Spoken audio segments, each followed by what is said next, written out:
No. Sam didn't die alone. And he did not die with strangers. I walked back out into the hallway, and here comes another nurse. And she says, we need help. Can somebody help? So again, I volunteered the adjoining room, walk in, again, there's that same scene. 4 or 5 bodies lying. I see a young man lying on a table, twitching. Blood coming from his mouth. Blood coming from his nose. And I immediately recognize him. Reverend Frankie Thomas had been hit in the mouth. If I recall correctly, 15 teeth were lost as the bullet vibrated. But looking at that scene, I expected the same result. Ladies and gentlemen, I was a 17-year-old. Out of a town of 1,000 people on a good day. Was I some activist? Was I really? I was a student who thought we were doing good.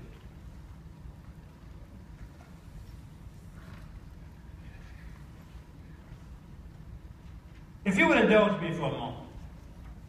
If you're sitting in this audience and you are 16, 17, 18, 19, 20, 21 years of age, would you stand, please?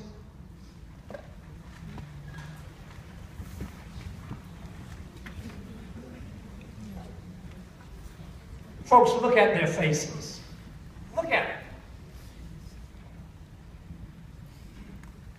That's what they looked like that night.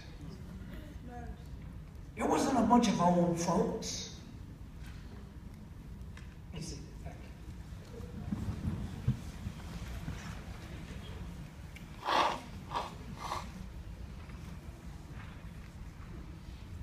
you. Do you think the struggle is over?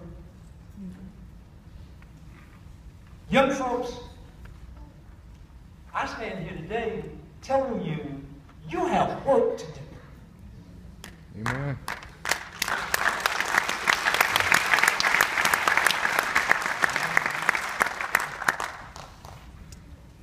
People often ask me, well, has it changed? How has life changed? And I can tell them, yeah, there have been some changes. You see, no longer do you have to go into a city and find the black neighborhood before you can buy a home. In America today, you can buy whatever home you can afford. Mm-hmm. No longer do you have to sit on the back of the bus or find the colored car on the train. You can fly first class. You can drive whatever automobile you can afford. No longer do you have to pack a lunch or the box, a fried chicken to take a trip. Amen. You can stop and you can eat in any restaurant that you can afford. Your new enemy is economics. You have challenges.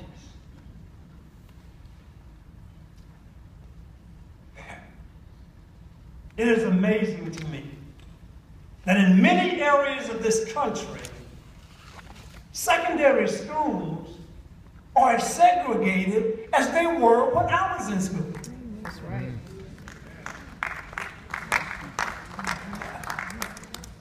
And just in case you don't know, there's a big disparity in funding for predominantly white districts as opposed to predominantly black people.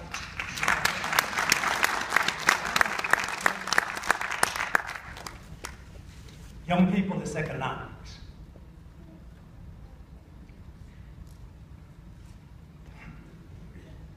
According to the Business Insider,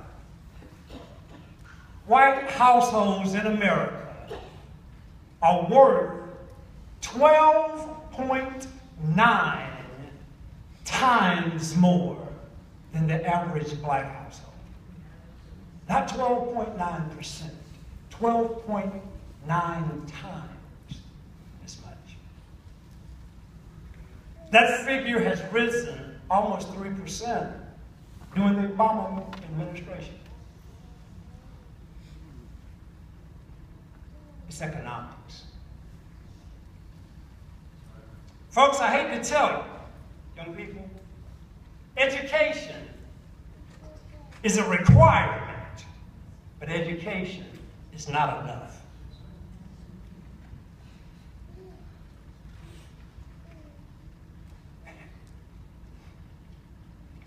Of the most prestigious universities in America,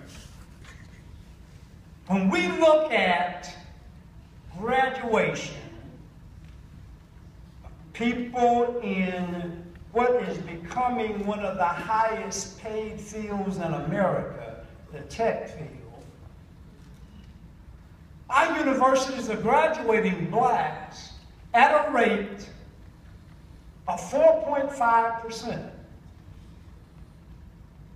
Yet, when we look at Silicon Valley, the employment rate averages 2%. Education is not enough.